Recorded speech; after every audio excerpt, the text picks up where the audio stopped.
আজকে আমার রান্না করার মেনু হলো একটু ওল সিদ্ধ করে রেখেছিলাম, ওল দিয়ে আলু দিয়ে চিংড়ি দিয়ে করব। সব রেডি করলাম, টমেটো, পেঁয়াজ, কাঁচা লঙ্কা, 1-2 কোয়া রসুন সব দিয়ে একটু পেস্ট করে কুচো কুচো করে নিলাম। একটু কাঁচা লঙ্কাও রেখেছি, দেবো যদি লাগে। লঙ্কাগুলো এত ঝাল না, একটা দিচ্ছে দুটো দিচ্ছে তাতেই একবারে প্রচণ্ড ঝাল। যাই হোক, এবার রান্নাটা শুরু করি। আজকে এটা অনেক দিন ধরে খাওয়ার শখ হয়েছে, চিংড়ি দিয়ে ওল। তা চিংড়ি থাকে তো ওল থাকে না, ওল থাকে তো চিংড়ি থাকে না। এবার সব আছে, এবার অল্প একটু আলু দিয়েছি, কারণ মেয়ে বেশি ওল ভালোবাসবে না, আলু দিয়েই খাবে, চিংড়ি থাকলেই হলো। কত চিন্তা করে করতে হয় দেখো, সেইটাই বলছি। এবার রান্না শুরু করি। কীভাবে করছি দেখাচ্ছি। আগে চিংড়িটা একটু হালকা করে ভেজে নেব। চিংড়িটা একটু হালকা এপাশ ওপাশ করে একটু ভেজে নেব। চিংড়ি তো বেশি ভাজতে নেই, সেই জন্য।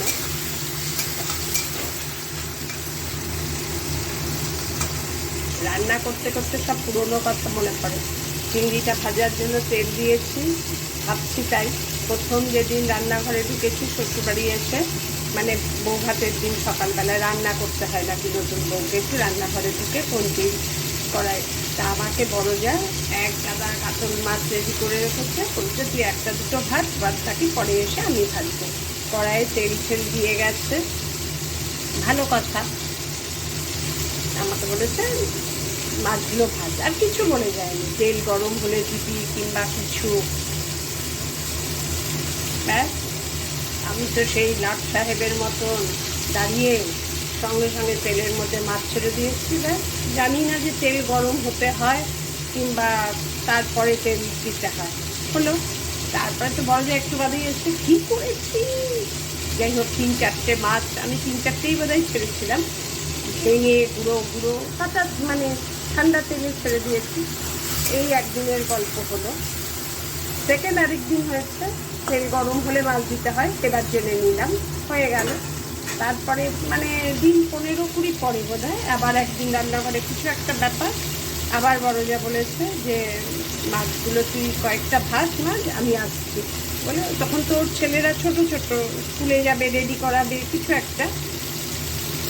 ব্যাস, কড়াইয়ে তেল দিয়ে রেখে গেছে। দিদিকে আমি বলেছি তুমি তেলটা দিয়ে যাও, তেল দিয়ে গেছে। ব্যাস, এবার তেল গরম হয়েছে নাকি, গরম তেলের মধ্যে আঙুল ডুবিয়ে দেখছি, তাহলে এবার মাছ ছাড়বো। বলতে বলো।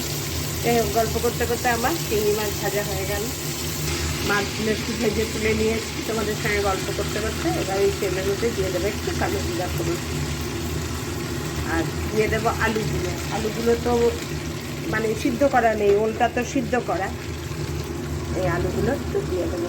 এই আলুগুলো একটু ভাজা ভাজা হলেই ওলটা ছেড়ে দেবো, কারণ ওলটা ভাজা হয়েছে, তেল একদম গরম হয়ে গেছিলো, তাই তেল করে রেখেছি। এবার আলুগুলো একটু নুন দিয়ে ভেজে নেব।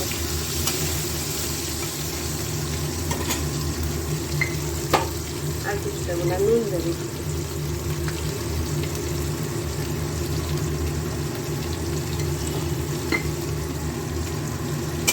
আলুগুলো একটু ভাজা হোক, তারপরে আবার তোমাদের সঙ্গে বক বক করতে আসছি। রান্না করা না তো আবার বক বক করা, এই হচ্ছে আমি, আমার রান্নার অতীত কাহিনী। আলুগুলো দেখো মোটামুটি ভাজা হয়ে গেছে। তেলটা তো গরম প্রচণ্ড না, মাছ ভেজেছি। এর মধ্যে এবার দিয়ে দিলাম ওলগুলো, এক এক করে দিচ্ছি আর ভাজছি। ওলগুলো দিয়েই পেঁয়াজ দিয়ে রেখেছি যেটা, সেটাও দিয়ে দেবো। পেঁয়াজ, টমেটো, কাঁচা লঙ্কা দিয়ে এটা ভালো করে ভাজবো, কষাবো। এবার কেটে দেবো। এবার আমার থাকার পর্ব শুরু হবে।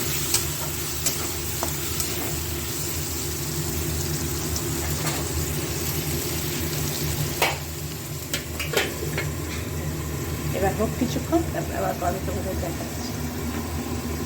পেঁয়াজে কিরম জল ছেড়ে দিয়েছে দেখো, আর টমেটোতে। এবার দিয়ে দেবো হলুদ আর লঙ্কার গুঁড়ো দিয়ে আবার নাড়িয়ে চাড়িয়ে ঢেকে দেবো। ঢেকে গ্যাসটা একটু সিম করে দেবো।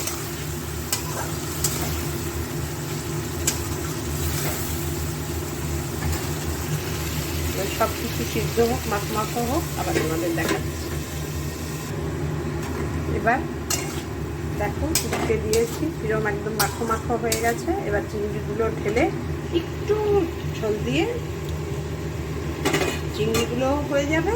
আর ওলগুলো যেহেতু সিদ্ধ, ওলগুলো আর একটু পরে দিলে ভালো হতো, গলে যাচ্ছে একদম। যাই হোক, হয়ে গেছে। গলে গেলেও এর মধ্যেই তো থাকবে, এর মধ্যে একটু ঝোল দেবো। একটু ঝোল দিয়ে গ্যাসটা বাড়িয়ে দিলাম, একটা উতলান উঠলে গ্যাসটা স্টিম করে ঢেকে কিছুক্ষণ হতে দেবো। তাই নামাবো যখন ধনেপাতা দিয়ে নামাবো, তোমাদেরও দেখাবো। আমার হয়ে গেল ওল দিয়ে আলু দিয়ে চিংড়ি একটা তরকারি, ওল চিংড়ি। এবার ঢেকে দেবো, ফুটে উঠেছে। ঝোল খুব একটা রাখবো না, মাখোই হবে একদম।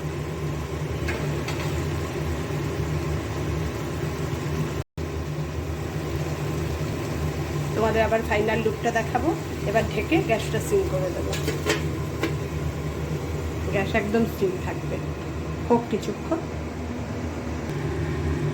আমার ওল চিংড়ি কমপ্লিট। দেখো এরকম মাখো ঝোল অবস্থাতেই অফ করে দেবো। এবার উপরে দিয়ে দেবো ধনে পাতা দিয়ে ঢেকে কিছুক্ষণ রেখে দেবো। কমপ্লিট আমার রান্না। কিছুই না, শুধু এই রেডি করতেই যেটুকু সময়, এই সেদ্ধ করো, এই পেঁয়াজ এইগুলোকে গ্রেটারে গ্রেট করো। কমপ্লিট আমার ওল চিংড়ি। কেমন লাগলো জানিও। নানা রকম রান্না ঘুরিয়ে ফিরিয়ে তোমাদের দেখাই। যারা আমার ব্লগটা ফলো করো তারা দেখলেই বুঝতে পারবে, যতটুকু আমি জানি। টাটা।